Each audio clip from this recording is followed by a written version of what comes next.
So I'm super excited today to be welcoming Erin Randall, who's an agile coach and entrepreneur. She's an active believer in servant leadership. She's one of the co-founders of the Agile Coaching Circles. She also co-leads the Agile Austin Coaching Group, and she's currently active in mentoring individuals to help them achieve their specific goals in their work. She lives in glorious Austin, Texas. I'm so jealous. With her 2 dogs and husband, Joel. Welcome, Erin, to the show. Thank you, Paddy. I'm really happy to be here. And I am especially privileged today because I know Erin has driven something like 8 hours from her home to make sure she had a good Wi-Fi connection. So I do feel privileged today, Erin. So thank you so much for that. I'm happy to do so. I know I was visiting my parents up in Montana because I had a client up there that I was doing some work with.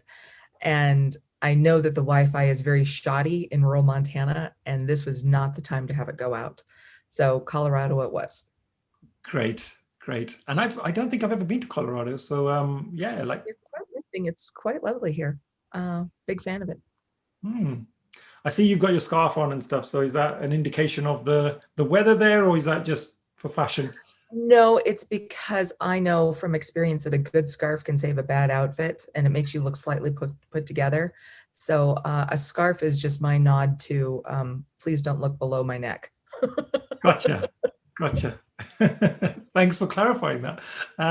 So no, Erin, I am really excited about this session because coaching is a real passion of mine, and I'm so glad I found it. I discovered it.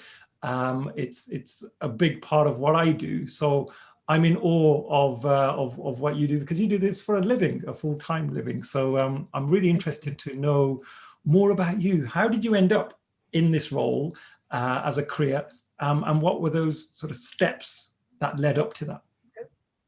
Well, like most good Agilists, I wound up here a bit by accident. I used to be a technical writer, and I would serve engineering teams in that capacity. And we had a new CTO come in, and he wanted to make an agile transformation. And the person that was going to be the scrum master opted to leave. And it really bothered me that I was seeing things drop that I knew that the team normally did and did well. And so I volunteered to step over and do it. And that was, 10 years ago, maybe more at this point.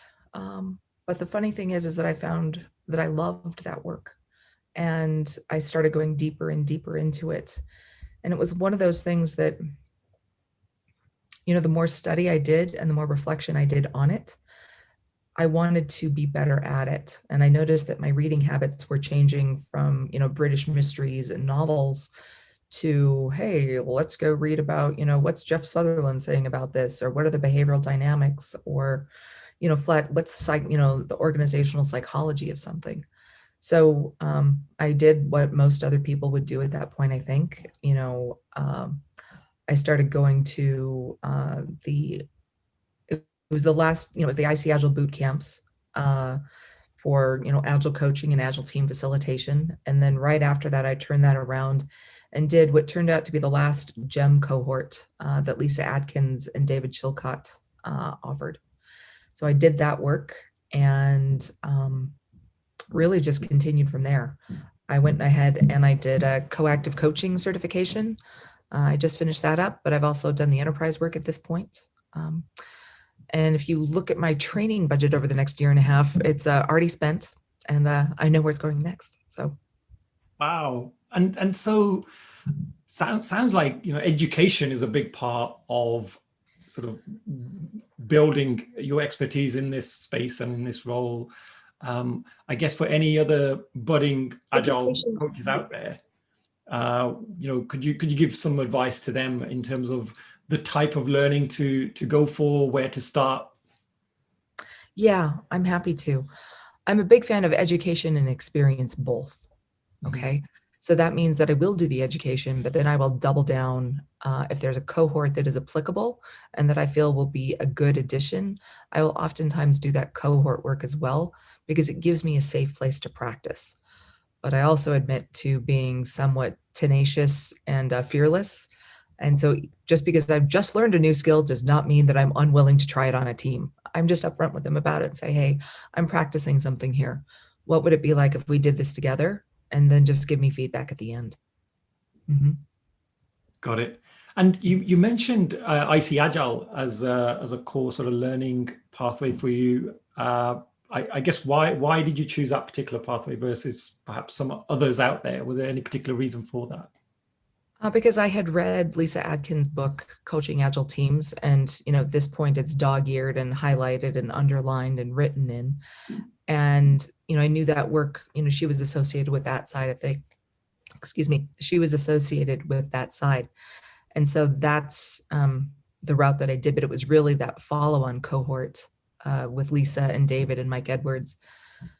And honestly, I'm still in touch with many of those people from that cohort.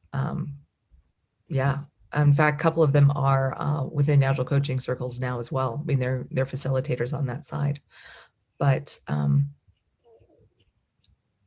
I like education, not just for education's sake, but when I know it's going to be of the best quality and service, and what I'm going to need to be of service to my teams. Great. No, and that's fantastic, because actually the reason you and I are talking is actually because of Lisa Adkins. Yeah. She sort of she was at a meetup I was running, and I begged her. I said, Lisa, I need more female guests on my show, and I'd love to connect with some awesome Agile coaches. And your name came up, so thank you, Lisa. Well, it's kind of one of those. There's this old joke. It was an old election joke about I have binders of women. And I think, most of us anymore, we're trying to have binders of or lists of people that we're like, hey, this person's really good, but they're not getting enough airplay or time, or they're not getting out in front. And how do we help them move forward? And Lisa's really wonderful about that. She doesn't just try to, keep everything to herself. She's really open about sharing and elevating other people too. Yeah. Nice. And in terms of the sort of coaching that you offer, Erin, like, could you tell us a little bit more about that? Sure. Obviously I started as an Agile coach, and I kind of think of it as one leg of the milk stool that I work with anymore. But because I was doing that work, and it became increasingly apparent to me that I was going to need additional training, because I was noticing men primarily would come in, and I would call it garage sale all over the room, because they didn't have someone else to talk to. They would just literally unload everything. And my family's hobby is medical school. So I do understand the closeness that coaching is to counseling or therapy. It's not the same, but it does butt right up next to that. And the ethics of doing this work mindfully and well, and to the very best of my ability, are of paramount importance to me. And so that meant, Erin, you're going back, and you're going to go back and do some more coaching work. And that was really the coactive side where I did that, because I wanted to know that I was covered, and that I knew the difference between the two, and could execute that work ethically and mindfully and well. And this is why I do feel comfortable coming in with people. Okay, we can start over here in Agile, but if something else is coming, I feel like I can be of service there to them without crossing a boundary. But I'm also, if I ever sense something, I'm really, really clear with new clients that there are a couple of things that I cannot work with. Number one is active addiction. I'm not able to be a coach in that regard. And number two, if I sense depression, particularly, I watch those swings there, especially if I think it might be bipolar. I do refer them back to their own medical person, their own medical personnel, or just say, hey, you're going to need someone with different initials that I have.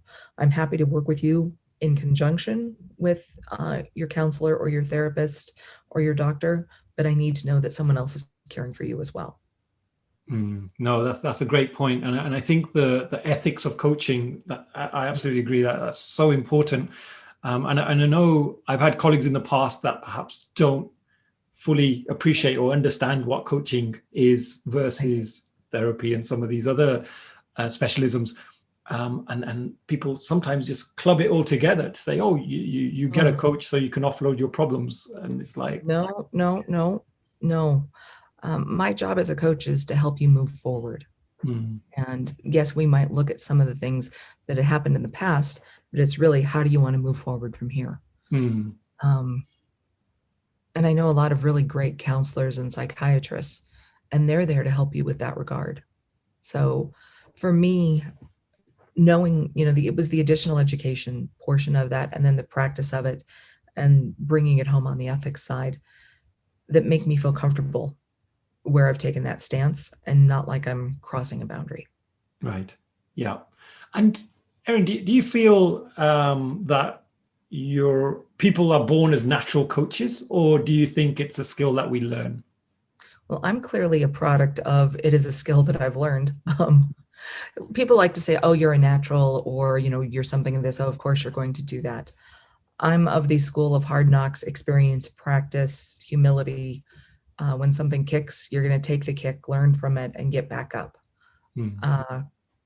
True story, when I very first started coaching, and I tell this to, well, frankly, everybody, but I was terrible at questions. I mean, I was terrible. I would ask really good yes, no questions, but they were a yes, no question.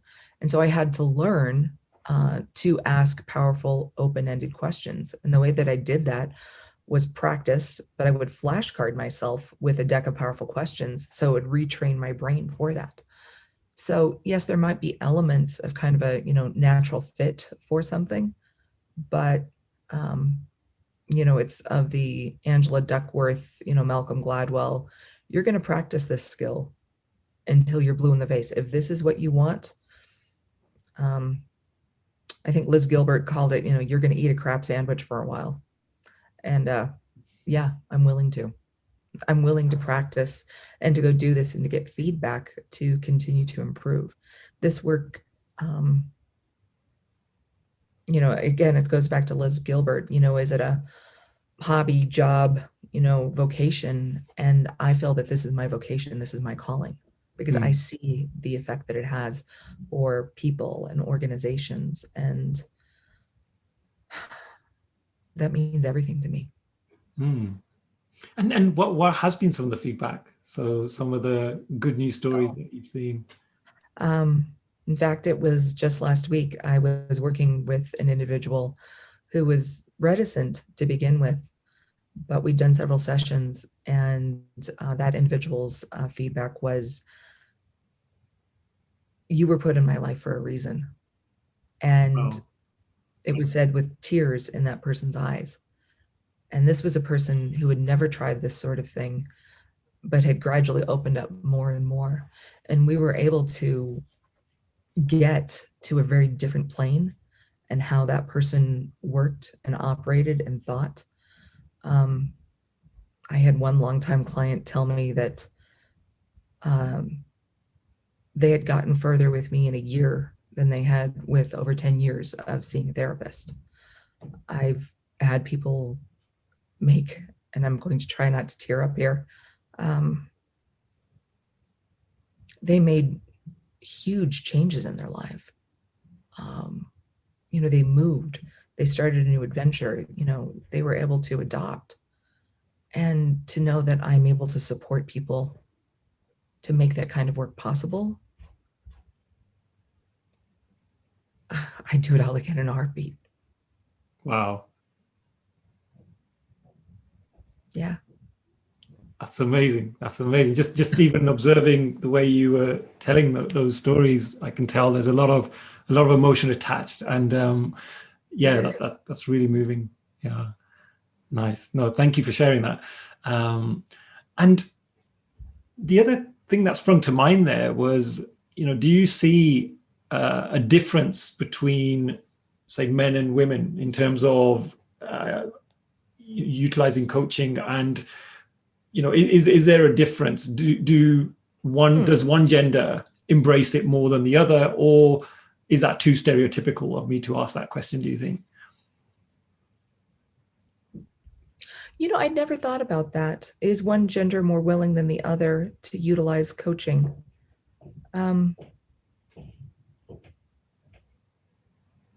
I think that would be a really good question to ask if we had a panel almost, and split amongst gender, because I personally coach both men and women. Thinking about it now, yes, my practice does skew slightly more female, but I serve all ages. I've got people who are, nearing retirement, but are also that are much younger, really just out of university.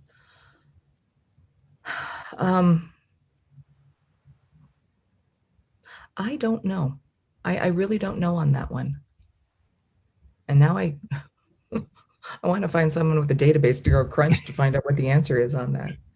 And if you ever find the answer, let me know. Yeah, no, I was just curious because I just sort of there is often a stereotype, especially when well, actually, there's probably some fact behind it. I mean, when we talk about, for example, men going to the doctor, and I know there's statistics in the UK anyway that prove that men are less likely to go to their local doctor, or they go less often. So I was just thinking, is there some similar pattern when it comes to coaching? But maybe not. Maybe it goes back to trust. Because I found there is, developing trust within that relationship. Once we have it, I work with a lot of men. Once we have trust, I don't think they're unwilling at all. I'm going to go ask all the men that I work with now. No, that's great. Okay, so let's move on. And I was thinking we could have a little bit of fun. So imagine I'm a coachee and you're my coach. And I was wondering if we could do a quick simulation just to show the process, perhaps to someone who either hasn't experienced coaching or, just to bring it to life a little bit for them. Sure. So I'll be in your capable hands. Okay. Let me know how you would like. Well, then we're going to treat this almost like you're coming in through the Agile Coaching Circles, because we want to model that really clear arc and the like. So the first thing I would do let's design an alliance together. And the first part of any good alliance is Vegas rules. What happens between the two of us and all of the podcast listeners at this point will stay between the two of us and all of our podcast listeners. Is that okay with you? That's absolutely fine. Yeah. Okay.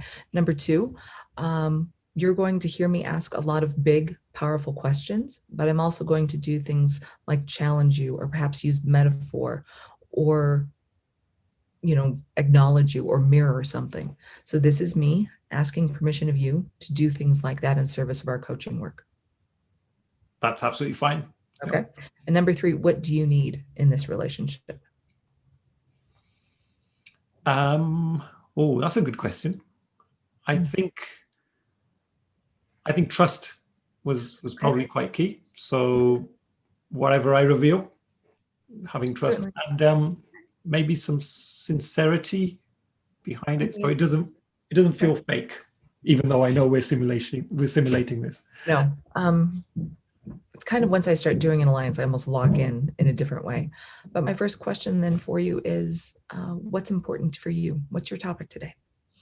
Oh, okay. So I have a real passion for visual thinking. Okay. So this has been something that I guess as a child, I felt I was quite creative, and then I put it to one side for many years.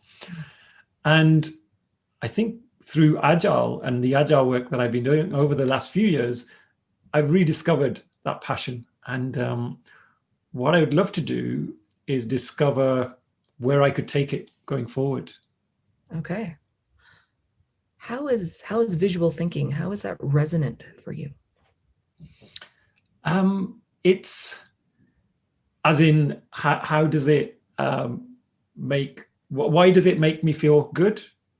Yeah. Or why is this topic so important for you? I mean, really, what kind of jangles inside you're like, this is important to me now? No, that's a great question. I think for me, when I started experimenting with it, so I didn't experiment with the intention of it becoming a thing.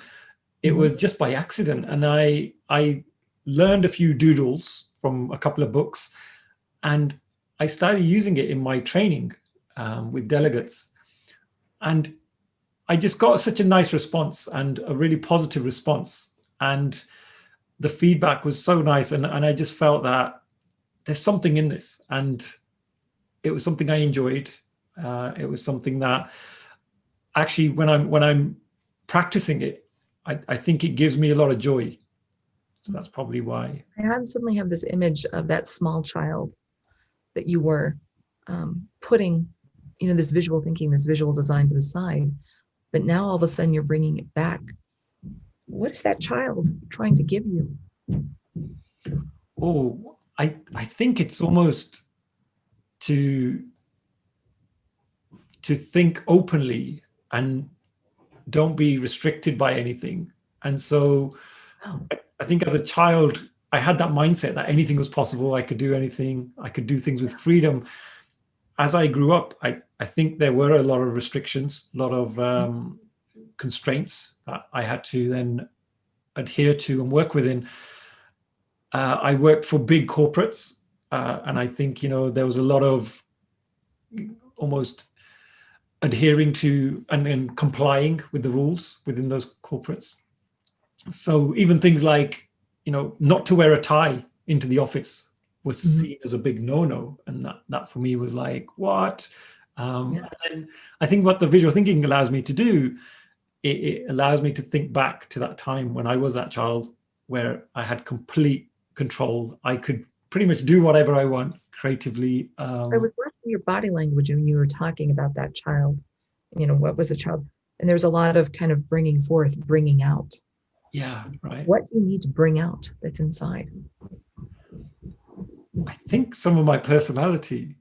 I think it really allows me to sort of remove the mask sometimes. So there's times when I think I do put on a certain front because of the audience, but I think with the visual thinking, it just allows me to be myself. So if I draw something a bit quirky or I want to express a certain idea, it may not be your regular business speak. So for example, the other week I was explaining the INVEST acronym in Agile.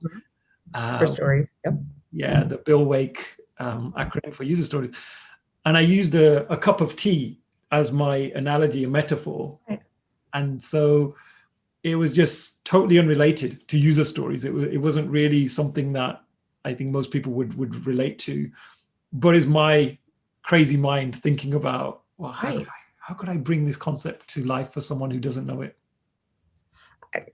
I want to talk more about that later because honestly, metaphor is wonderful and it's such a powerful tool.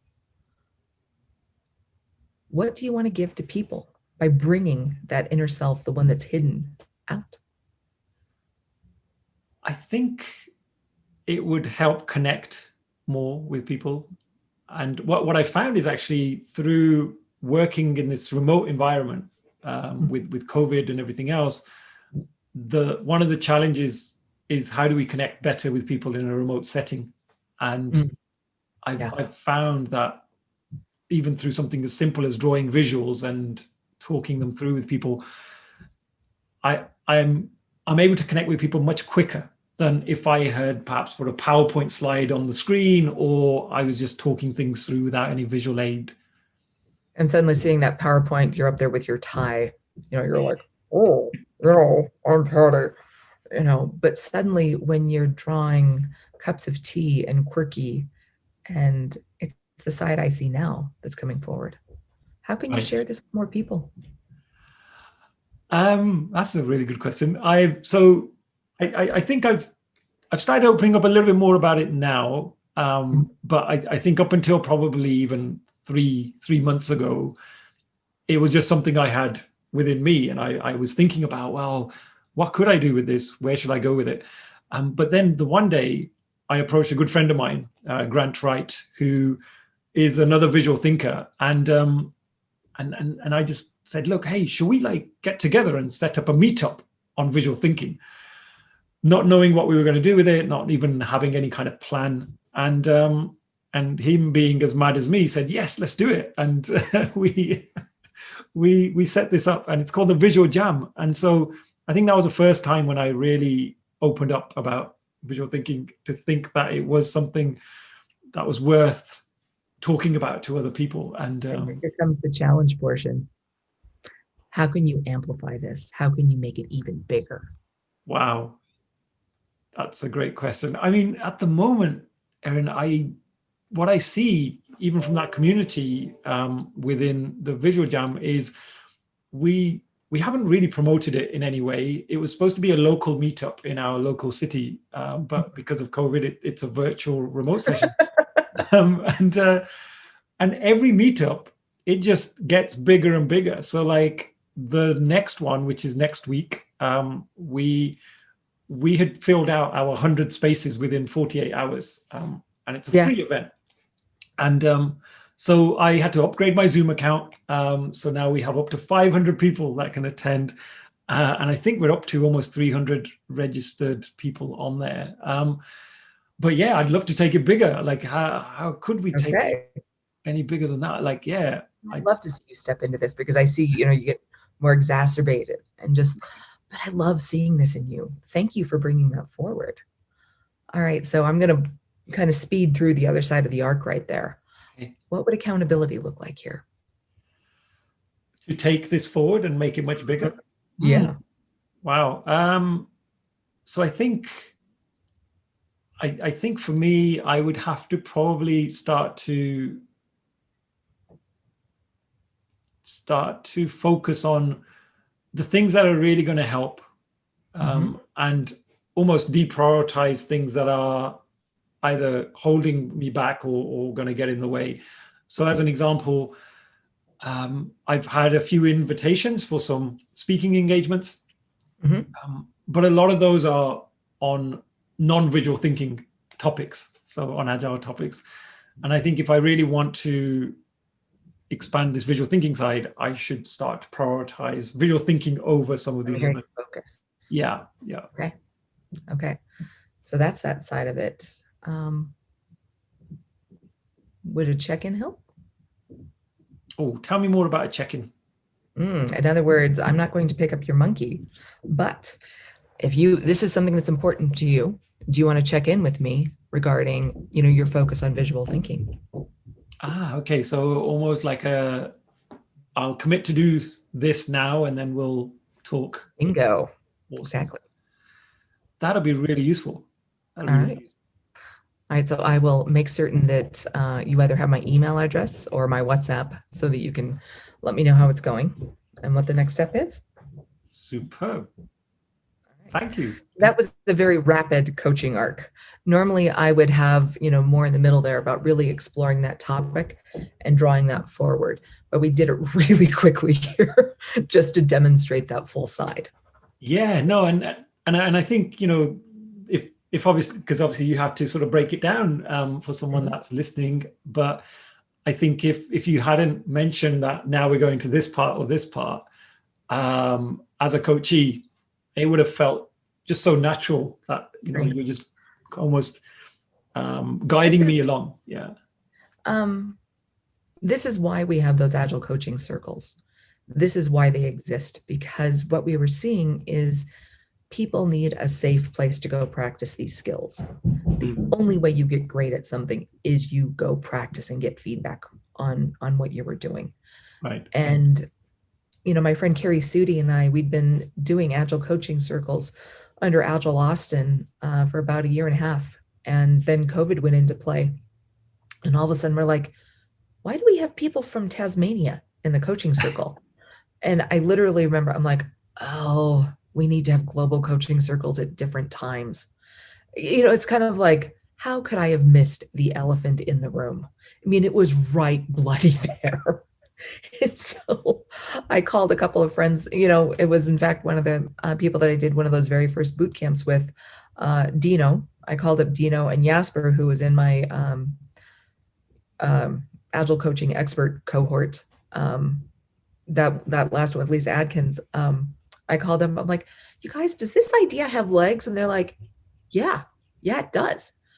And, the four of us, Carrie, Jasper, Dino, and myself, we got together and we built one for Europe. And then we pulled in some people, my friend Yogita from the US.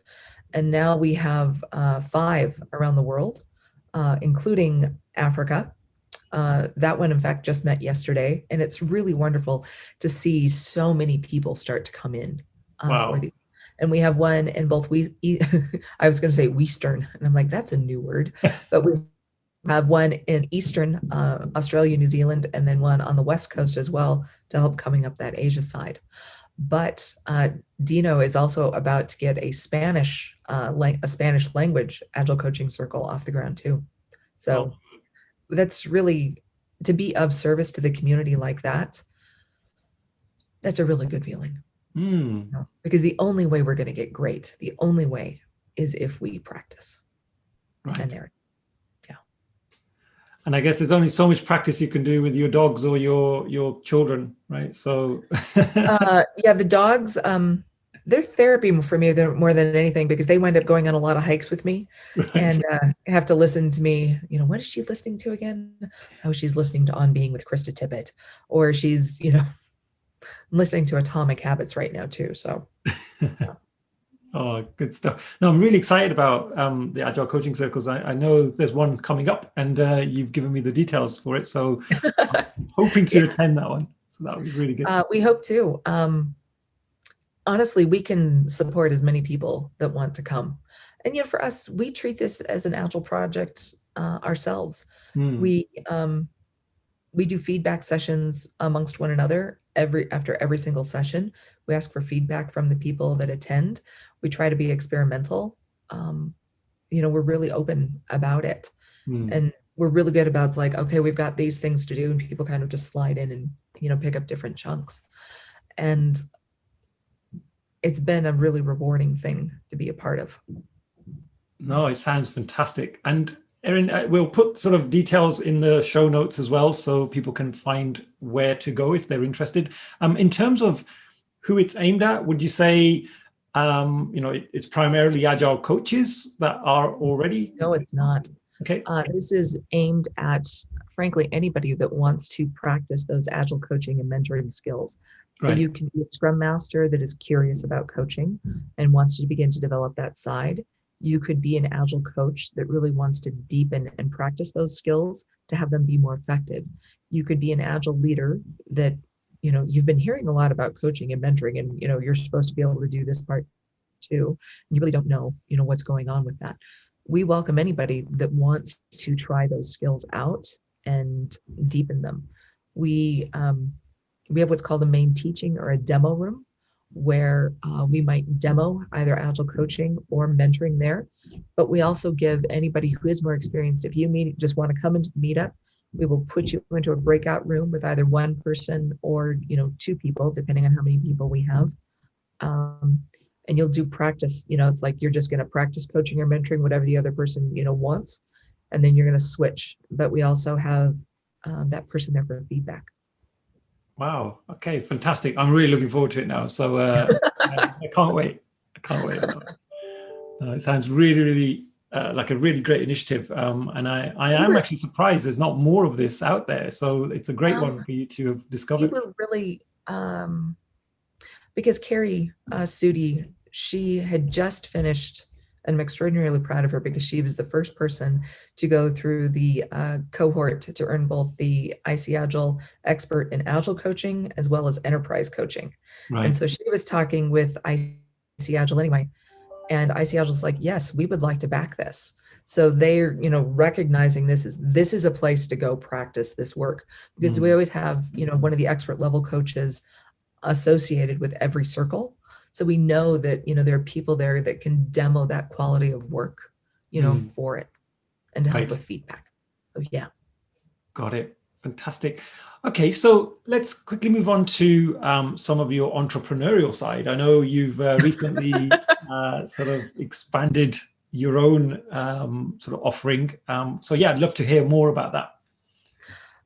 I'm actually always surprised how I never saw myself in this regard. And all of a sudden I realized that I am there. And because I have people kind of crawling over the wall going, what are you doing over there? I need to talk to you about. So yeah, it was really in February of this year. I'd started my own, practice late last year, but I knew that I was going to be in Tanzania in January. So I was really kind of just waiting till I got back from Tanzania to really get serious about doing this work. That I launched my own coaching practice. And that was, individuals, organizations, teams, whomever needed that kind of service. And got that up and going. But really, that was just in time for COVID, to come through the door too. So, you're like, this is really interesting. So, I just kind of kept at it with, just go up the wall. How do you build a practice? One person at a time. But then I started thinking, I'm like, there's got to be a way, because this year is, let's be honest, it's unholy, especially here in the US with the presidential election right now. It's just awful. So I got to thinking, how do we help people get clear about what is important to them and to really show up for themselves? And so I built Magnesium. And Magnesium is really a group coaching initiative that I'm going to run for the first time between Thanksgiving and New Year here in the US. And what it is, it's 3, group coaching sessions where we go through a workbook.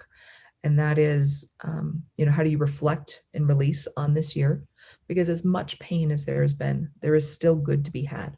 There's still lessons that we can learn from. Week 2 is really about rejoicing, acknowledging all of that good and getting ready for what you want in 2021. So week 1 and week 2 are kind of the coactive side of my coaching, because week 3, we're going in, here's where we're going to start putting rubber to the road.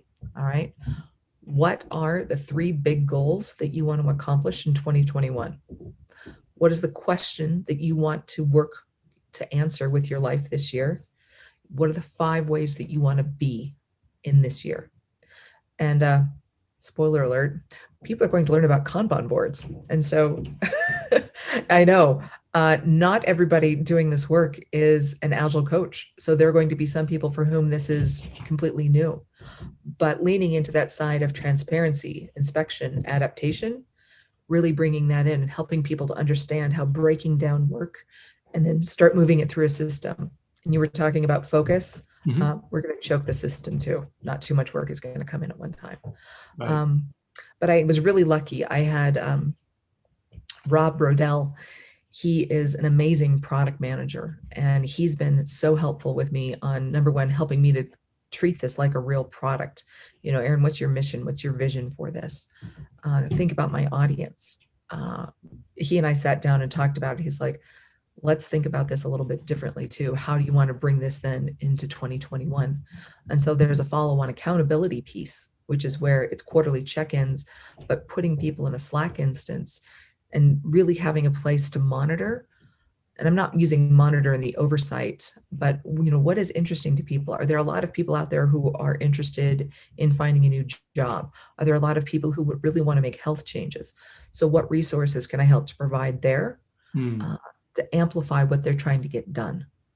And really Magnesium is just the start, because I'm going to build what I'm going to call the Element series. And in fact, I need to get a few more things done this month. And then I'm going to be breaking down how I want to build around questions to really oxygenate a system. That'll be the next element, is oxygen. How can I use questions in that regard? And I never thought I would be in a position to launch my own work under my own name. Right. The first time I did this, I was like, what happened here? I'm what? But then I realized I loved it. I love that side too, where it's creative and daring and fearless. And I have to give myself permission to fail. I mean, I've never done this before either. So I'm like, well, let's go try this and see if it works. If it does, great. And if not, we'll try something else. Right. And the feedback from people has been phenomenal. They're like, you disappeared like in the late summer, and all of a sudden you came back with this, and this isn't some half-baked, first time. They're like, Erin, this work is beautiful. It's exquisite. And I must confess, I teared up a bit and kind of just glowed with pride when I heard that. But I so love the questions and the thought that I put into this work and what I could see it doing for people. And it's not just, this isn't just a flash in the pan. This is something I want to do on an annual basis with people. So I've kept it really what I'm hoping is a reasonable price point. Because I want it to be of service. What would it be like if we all showed up for ourselves and knew really what we wanted to get done? It's like you with the visual thinking, okay? Knowing that this is what you wanted to do. Okay, let's get your life, ordered to help support that. All right. So yeah, I feel like I'm glowing and tearing up a lot on you on this session, but I'm really proud of that work. That is amazing, Erin. Honestly, I'm really pleased for you. I think I'm sort of just listening to you talk there, and I can just see what it means to you, and I think it's absolutely needed. When we look at what's happening around the world and how people are being affected right now, definitely. A lot of people ask me, why is it called magnesium? And then number one is it just so happens magnesium is one of my own values, but magnesium is actually one of the most abundant elements in the universe. It's the residue. It's what's left. It's what is left over after a large star goes supernova. So if you think of the old Carl Sagan quote, we are all star stuff. Well, with all the magnesium that, has filtered down into the earth and is in part of what we eat and everything, we are all stardust. We are all magnesium. But magnesium, once it is a light, is incredibly hard to put out. It burns with that really bright white light. And what would it be like if more people were burning with that? Yeah. You're getting me to think about my school days of doing some of those scientific experiments now, and I can see that magnesium sort of spark. You probably did burn some magnesium. Yeah. Oh, fantastic. No, that sounds absolutely awesome. And clearly, you're kind of driving this with all your passion. So I do really wish you the best of luck with that. And I can't wait to hear more. And when we have that check-in, I think it could be about and we will, don't you worry. Awesome. And again, we'll put some links in the show notes. So if anyone's interested to know more about magnesium, sounds like a great initiative. So we'll definitely do that. I guess just as we sort of finish off, we're almost at the end of time, but really maybe any last words of wisdom from yourself for anyone out there who is either doing coaching or thinking about agile coaching, or just general sort of help and tips from yourself. What I want to pass forward is really, how are we being of service to one another? So when you were kind of giving me the intro of Erin, you were talking about mentoring and the like. And mentoring is hugely important to me. And I always keep, about 3 spots open in my calendar for different people that I'm mentoring at any one time. Because mentoring is the act of planting trees under which you will never enjoy the shade. But to do that, I want to encourage people to be thinking not short-term, but long-term. How do we be good ancestors? How do we build a cathedral? What's the long-term play? And this is the side that equality, justice, how are we serving those ideals through our work? And I'm hoping that this is one of the next big challenges that Agilists are willing to lean into and take on, is ensuring that not just people that look like us or think like us are given opportunities, but it's more open. It's more challenging. It's us living the ideals that we say that we believe and profess and uphold, but let's really put them into practice. How are you being of service to someone else? Nice. Not with the expectation of something in return, but just because, you know what? Let's plant trees. Let's plant trees. That's phenomenal. I love that quote there that you mentioned. So I'm gonna put it in the show notes as well. I think that's no, I wrote a blog. I had a blog post I wrote about it, and I had to go dig that up. And I think it was like an 18th century British minister that had a version of it. I think I paraphrased it a bit and kind of made it a little bit more, current. But his name was like Hyacinth Logson or something like that. We'll put that in the show notes too. But I do love that. Planting trees under which you will never enjoy the shade. Yeah. I think that's one of the purposes of my life. Nice. Thank you so much, Erin. That has been, I think, one of the most emotional episodes I've ever sat through, for me as well as you. So I just want to thank you for that experience, because it's been absolutely phenomenal. These last 40 or 50 minutes have just flown by. So thank you so much for coming on the show. I learned a lot. I hope listeners out there learned a thing or two, which I'm sure they have.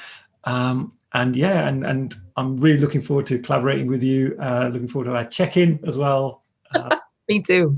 And best of luck. Chrissy, such great things. I was watching you open up when you're talking about, as a child, you put that to the side, but bringing it forward now, and you're like, it's quirky and I'm willing to experiment. And how do I, and all of a sudden you're connecting with people in a different way. Yeah. And that's the purpose, I think, of a lot of this work, is how do we connect? How do we connect? I use questions for that. But I love seeing what other people do. It's like we kind of get our arms around it all. Yeah. Nice. Right. I know you've got another engagement, so I better not hold you up anymore. It's a big day. Yes. I've got a few client sessions right now, but later today is I'm speaking at the Agile Toronto conference, and my topic, I'm laughing about this even, it is better questions, better connection, better community. And I've obviously done a facilitation plan for this, but I'm also wondering if this just might wind up being a big therapy session as everybody just cries it out. So, yeah. Oh, I can't wait to hear how that goes for you. So, okay. Good luck with that one. But no, thank you once again. Cheers. All right. Bye.